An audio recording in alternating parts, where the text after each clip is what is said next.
Hello friends, എല്ലാ കൂട്ടുകാർക്കും നമ്മുടെ ഇഷ്ടമാത്ര സീരിയലിലെ നാളത്തെ നല്ലൊരു എപ്പിസോഡിന്റെ റിവ്യൂയിലേക്ക് തന്നെ സ്വാഗതം കേട്ടോ. ചാനൽ ആദ്യമായിട്ടാണ് കാണുന്നുണ്ടെങ്കിൽ ഒന്ന് സബ്സ്ക്രൈബ് ചെയ്ത് ലൈക്ക് ചെയ്ത് സപ്പോർട്ട് ചെയ്യണേ. അങ്ങനെ ഇന്ന് കോടതിയിലെ രംഗങ്ങളിൽ കാണിച്ചത് നമ്മുടെ ആദിനെ മഹേഷിന്റെ കൂടെ വിടാൻ വേണ്ടി കോടതിയിലെ ജഡ്ജി പറയാട്ടോ. അത് കേൾക്കുമ്പോഴേക്കും രചന ആകെ ഷോക്കായി പോവാണ്. ശേഷം പുറത്തിറങ്ങി കഴിയുമ്പോഴേക്കും ആദ്യം എടുത്ത് രചന പറയുന്നുണ്ട്, നീ എന്നെ ഇങ്ങനെ ചതിക്കുമെന്ന് ഞാൻ വിചാരിച്ചില്ലടാ, നീ എന്നെ വിട്ടുപോകുമെന്ന് ഒരിക്കലും ഞാൻ വിചാരിച്ചില്ല. നിനക്ക് എങ്ങനെ പറ്റുന്നടാ നിന്റെ മമ്മീനെ ഉപേക്ഷിച്ച് ഇങ്ങനെ പോവാനായിട്ട്? ഞാൻ നിന്നോട് എന്ത് തെറ്റാണ് ചെയ്തത്? നീ എന്തിനാടാ മോനെ എന്നെ വിട്ടു പോയത്? മമ്മിക്ക് നീ ഇല്ലാതെ ജീവിക്കാൻ പറ്റില്ലെന്ന് അറിയില്ലേ മോനെ എന്നൊക്കെ പറഞ്ഞിട്ട് വിഷമിച്ചുകൊണ്ടിരിക്കുകയാണ് രചന. അത് കേൾക്കുന്ന ആദ്യം പറയുന്നുണ്ട്, മമ്മി ഞാൻ മമ്മിയെടുത്ത് പലവട്ടം പറഞ്ഞതാണ് ആകാശ് അങ്കിളിനെ ഉപേക്ഷിച്ചിട്ട് മമ്മി നമുക്ക് രണ്ടുപേർക്കും വേറൊരു വീട്ടിലേക്ക് മാറി താമസിക്കാന്ന്. പക്ഷെ അതൊന്നും മമ്മിക്ക് പറ്റുന്നുണ്ടായില്ല. മമ്മിക്ക് എങ്ങനെയെങ്കിലൊക്കെ അവിടെ ഞാൻ പിടിച്ചു തൂങ്ങി നിൽക്കണമെന്ന്. ആകാശ് അങ്കിളുടെ ഉപദ്രവം എനിക്ക് സഹിക്കാൻ പറ്റുന്നില്ല മമ്മി, അതുകൊണ്ടല്ലേ ഞാൻ പറഞ്ഞത്. പക്ഷെ അതൊന്നും മമ്മി കേട്ടില്ല. ഇനിയിപ്പോ സമയം വൈകി, ഇനി ഞാൻ ആ വീട്ടിലേക്കില്ല. ഡാഡിയുടെ കൂടെ എനിക്ക് ജീവിക്കണം. ഇത്രയും നാളെ ഞാൻ മമ്മിയുടെ കൂടെ അല്ലേ നിന്നത്, ഇനി കുറച്ചു നാളെ ഞാൻ ഡാഡിയുടെ കൂടെ നിൽക്കട്ടെ. മമ്മി സന്തോഷമായിട്ട് നിൽക്കണം. എന്തെങ്കിലും ഉണ്ടെങ്കിൽ മമ്മി വിളിച്ചാൽ മതി എന്നൊക്കെ പറഞ്ഞിട്ടാണ് ആദ്യം അവിടെ നിന്ന് പോണത് കേട്ടോ. രചന അവിടെ തന്നെ ഇരുന്നിട്ട് പൊട്ടിക്കരഞ്ഞുകൊണ്ടിരിക്കുന്ന ഭാഗത്തോടെയാണ് ഇന്നത്തെ എപ്പിസോഡ് തീരുന്നത്. അങ്ങനെ രചനയുടെ അടുത്തേക്ക് ആകാശ് വരുന്നുണ്ട്. ആകാശ് പറയുന്നുണ്ട്, രചന ഞാൻ നിന്നോട് അപ്പോഴേ പറഞ്ഞാണോ ആദീന ഒരുപാട് അങ്ങോട്ട് വിശ്വസിക്കരുതെന്ന്? അവൻ കണ്ടില്ലേ അവസാന നിമിഷം നിന്നെ ചതിച്ചത്. എന്നാലും അവൻ അങ്ങനെ ചെയ്യുന്നു ഒരിക്കലും വിചാരിച്ചില്ല ആകാശ് ഞാൻ എന്ന് പറയുമ്പോഴേക്കും അവൻ അങ്ങനെയാണ്, അവൻ പഴയ പോലെ അല്ല. ഈ ഇഷിത എന്ന് വെച്ചാൽ ആരാന്ന് നിന്റെ വിചാരം? അവൾക്ക് പിള്ളേരെ കയ്യിലെടുക്കാൻ ഒരു പ്രത്യേക കഴിവാണ്. വെറുതെയാണോ അവള് പീഡിയാട്രീഷ്യൻ ആയത്? അവൾ എന്റെ മോളെ തട്ടിയെടുത്തു, ഇപ്പൊ എന്റെ മോനെയും തട്ടിയെടുത്തു. പെറ്റ വയറല്ലേ ഞാൻ, എനിക്ക് വിഷമമില്ലേ? എന്റെ രണ്ടു മക്കളും എന്നെ ഉപേക്ഷിച്ച് പോയ ആകാശ്, എനിക്കിത് സഹിക്കാൻ പറ്റുന്നില്ല. ആകാശ് പറയണ്ടേ, രചന ആരൊക്കെ നിന്നെ ഉപേക്ഷിച്ചാലും ഈ ഞാനുണ്ട് രചന നിന്റെ കൂടെ, അത് പോരെ നിനക്ക്, നമുക്ക് ജീവിക്കാൻ രചന. നോക്ക്, ഞാൻ നിനക്ക് വാക്ക് തരാണ്, ആരൊക്കെ നിന്റെ ജീവിതത്തിൽ നിന്ന് പോയാലും ഈ ഞാൻ ഒരിക്കലും പോവില്ല രചന, ഞാൻ നിന്റെ കൂടെ തന്നെ ഉണ്ട് എന്നൊക്കെ പറഞ്ഞിട്ട് ആകാശ് പറയുമ്പോ രചനക്ക് ചെറിയ സമാധാനമൊക്കെ ആവുന്നുണ്ട് കേട്ടോ. ശേഷം മഹേഷ് നമ്മുടെ ആദിനെയും കൂട്ടിക്കൊണ്ട് കാറിൽ അങ്ങനെ വീട്ടിലേക്ക് പോവാണ്. അപ്പൊ ഇഷിത ഫോൺ വിളിക്കുന്നുണ്ട്. മഹേഷ് എന്തായി കാര്യങ്ങളൊക്കെ? എന്താവാൻ? ആദി എന്റെ കൂടെയുണ്ട്, ഇനി അവൻ നമ്മുടെ വീട്ടിലാണ്. ആണോ? എനിക്കറിയായിരുന്നു അങ്ങനെ ആവുള്ളൂ, എന്നാലും വെറുതെ വിളിച്ചെന്നേ ഉള്ളൂ. ശരി, നിങ്ങളൊരു 15 മിനിറ്റിൽ എത്തില്ലേ? അതൊക്കെ എത്തും എന്ന് പറയാണ്. അവനൊരു സർപ്രൈസ് ഒരുക്കി വെച്ചിട്ടുണ്ട് എന്ന് പറയാണ്. അങ്ങനെ നമ്മുടെ മഹേഷ് ഫോൺ വെക്കാണ്. ആദ്യം ആകെ മൂഡ് ഔട്ട് ആട്ടോ. ആദ്യടുത്ത് മഹേഷ് ചോദിക്കണ്ട്, എന്താ മോനെ അത് മമ്മിയുടെ വിഷമം? അത് നീ കാര്യത്തിൽ എടുക്കണ്ട. ഇതിനേക്കാളും വിഷമത്തിൽ ഉറക്കെ ഞാൻ ഉച്ചത്തിൽ കരഞ്ഞ ദിവസങ്ങൾ ഉണ്ടായിട്ടുണ്ട് മോനെ, നിനക്കതൊന്നും അറിയാത്തോണ്ടാണ്. പിന്നെ രചന എപ്പോ വേണമെങ്കിലും വരികയാണെങ്കിൽ അവൾക്ക് താമസിക്കാനായിട്ട് നമുക്ക് ഒരു ചെറിയ വാടക എടുത്തു കൊടുക്കാൻ ഞാൻ ഇപ്പോഴും തയ്യാറാണ്. പക്ഷെ അവള് ആകാശിന്റെ അടുത്ത് വരുന്നില്ലല്ലോ, അതല്ലേ പ്രശ്നം. നീ വിഷമിക്കണ്ട, നീ വിചാരിക്കുന്ന പോലെ നിന്റെ അമ്മയ്ക്ക് ഒരു ആപത്തും സംഭവിക്കില്ല. അവൾ അങ്ങനെ കടുങ്കയൊന്നും ചെയ്യില്ല മോനെ.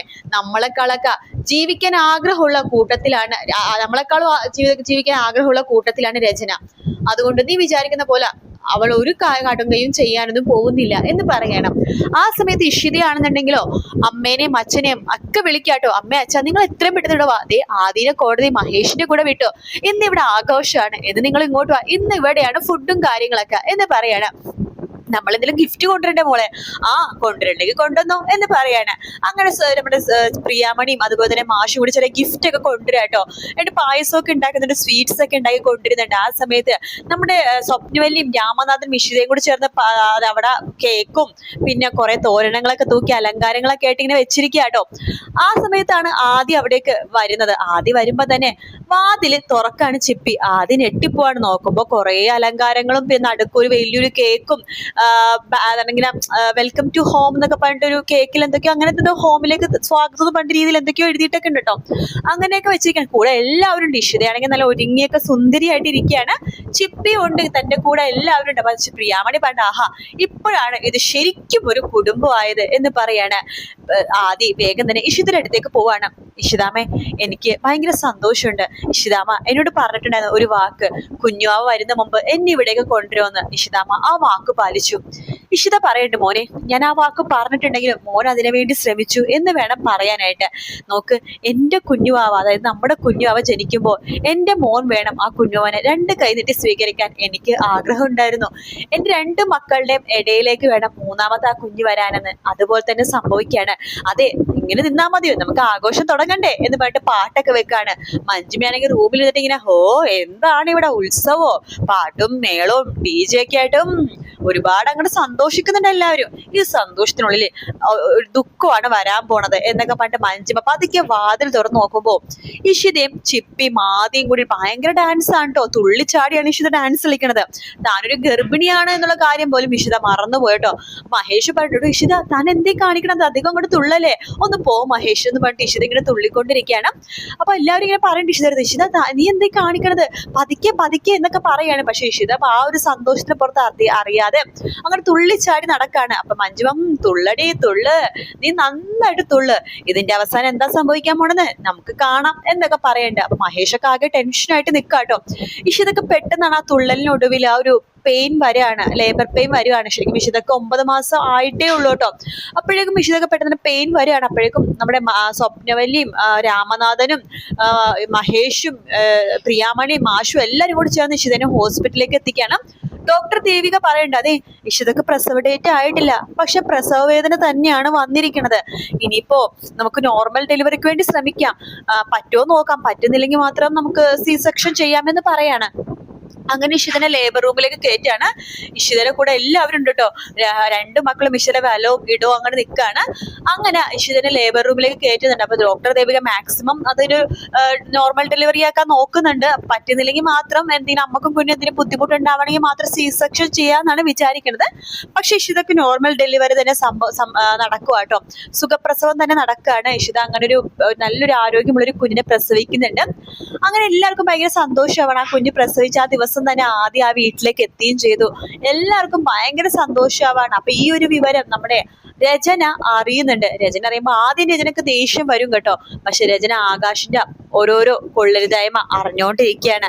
അത് ആകാശ് തന്റെ ബെസ്റ്റ് ഫ്രണ്ടായ സുമീനെ കൊന്ന കാര്യവും പിന്നെ ആതിരയുടെ പീഡന കേസിൽ ആദ്യ പ്രതി ആകാശാണ്. അത് മാത്രല്ല ആകാശ് വക്കീലിനോട് പറഞ്ഞിട്ടാണ് ഈ കേസ് വക്കീല് തോറ്റത്.